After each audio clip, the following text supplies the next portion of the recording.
I want to talk to you all today about fundraising, and I think it's important to those of you who support us that I do so. And I say that for these reasons. Firstly, I want to say how much we have grown during the pandemic. I heard this morning that yet another flight to go back to the UK has been cancelled, and the whole dreadful situation seems to stretch further and further into the distance.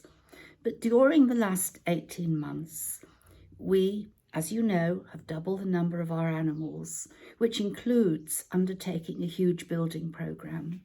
We have opened up what we now call as the hummingbird field for the horses. We have built a huge block of stables. That requires expense. It requires people to work up there and care for the horses. The donkeys who come into us in a very much worse state than they ever used to be.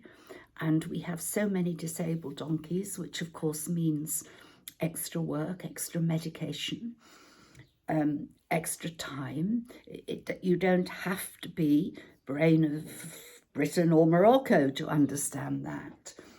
But I do want you to know that we never go online and say to you, we have this horse in huge distress in the north of Morocco. If you would be kind enough to make some donations, we'll then be in a position to save it. If you go back over my past messages and my broadcasts, we always say, this animal is in distress and we are on the way. We show you the animal when it comes in, and those pictures have become more and more distressing. But we show you what we do and what the outcome is. But it would be very foolish of me to say that we are not going to have to fundraise next year. That just wouldn't make sense. We rely on public donations, and it will be a long time before the government in Morocco feels inclined to help fund us, and whether that would ever be a good idea, I'm not certain, because along with government funding would come other constraints, and maybe we couldn't do the sort of very much pioneering work that we do now. But we have to work with the here and now, and we have to make an effort. You've known that for a long time we have cafe facilities here, but it's pointless having them open at the moment because nobody comes. Tourism hasn't yet returned. And we have built and have opened a new boutique, and we know that we're going to have some wonderful items in that boutique, and people are working very hard to stock my boutique for us. And that, of course, will make visits to the refuge more attractive.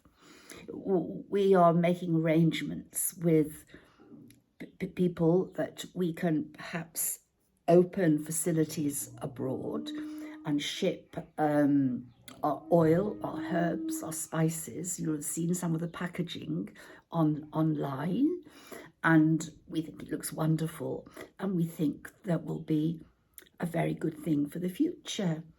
I told you a while ago that my grandson is hoping to establish a travel business between the south of England into Tangier and service the whole length of Morocco. And that is still viable and possible. And that can't really take place until the shipping route has been opened and the business has been set up properly to conform with laws, rules, regulations, and so on. But we hope by the end of the year we'll be able to tell you that we have a big black van, lorry. I'm not quite sure what it's going to be, but it will be black. And on the side of it will be the wording Georgia Journeys. And our logo will be there on the back. Now, that will have to be set up in compliance with the charity mission in the United Kingdom, because if we engage in any trade, it must be disclosed for income tax purposes, and so on. But the work is ongoing as far as that's concerned. What I told you we were going to do, we will do. We haven't forgotten. But of course, if we have animals in need, we don't have time to wait for a building programme. We have to get on with it and do it. And our costs have doubled. Now, this is what I'm saying to you. Those of you that support us, I wouldn't dream for a moment to say to any of you, please send us more money, because you have all been incredible and you have been part of this journey, which is ongoing and continuing. But I have noticed on social media, on Facebook and Instagram, a lot more people are following us and will now be quite new to Georgia. So I think it's quite important that we start putting on social media again how people could contribute, could help, could donate, the sort of things that we would like them to be involved with. But I don't want those of you that already support us to think that I'm encouraging you to do even more. I'm not. We are going to again make it perfectly clear that it's very easy and straightforward to donate to us at Georgia. And that takes me on to the final point. We use as a donation platform either PayPal or DonorBox. DonorBox has become our preferred use because they really are very efficient, and it means that people who don't want to use PayPal needn't feel troubled at all, and they get a receipt immediately. And there are some people in the States who are starting to use the Giving Circle, and for that we're very grateful. But what I'm not at all keen to do is that I am bombarded by organisations, fundraising organisations, who want me to use them. And an awful lot of them are actually encouraging people to shop.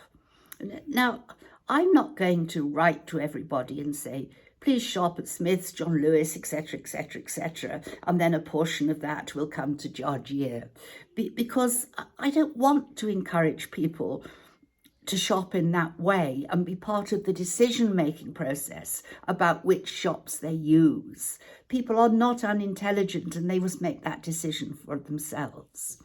We do use Amazon Prime, and I do that on the basis that a lot of people shop at Amazon, and that covers a whole range of producers, small shops, providers. We are not selecting people to encourage you to shop here, there, or somewhere else, or spend hard-earned money if perhaps you're not in a position to do so. So we find Amazon Prime very useful. We try to be principled in our approach and to be honest and upfront with you. So we will be continuing to fundraise this year. We may well be using DonorBox to use their special funding facilities for a certain project, but perhaps around the building programme. So if you see that appear, please don't be troubled. It's just another method of trying to encourage people to donate for a project rather than donate regularly. But I have to say, finally, and this is my last word on it, it is the people who send whatever every month, for which we are so grateful, whether it is £1 or whether it is £100. We so appreciate it because that helps us budget weekly and monthly. And as I've said, our costs have now doubled. We are looking at over £3,000 a week to run the refuge.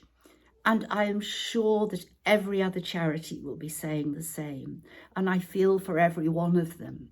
But all I can say on our behalf is you will be part of our community. You will see where your money goes. And you can be assured and promised that every penny, dime, dollar, dirham goes to the benefit of the animals. We have no Europeans on salary, so we pay no European salaries.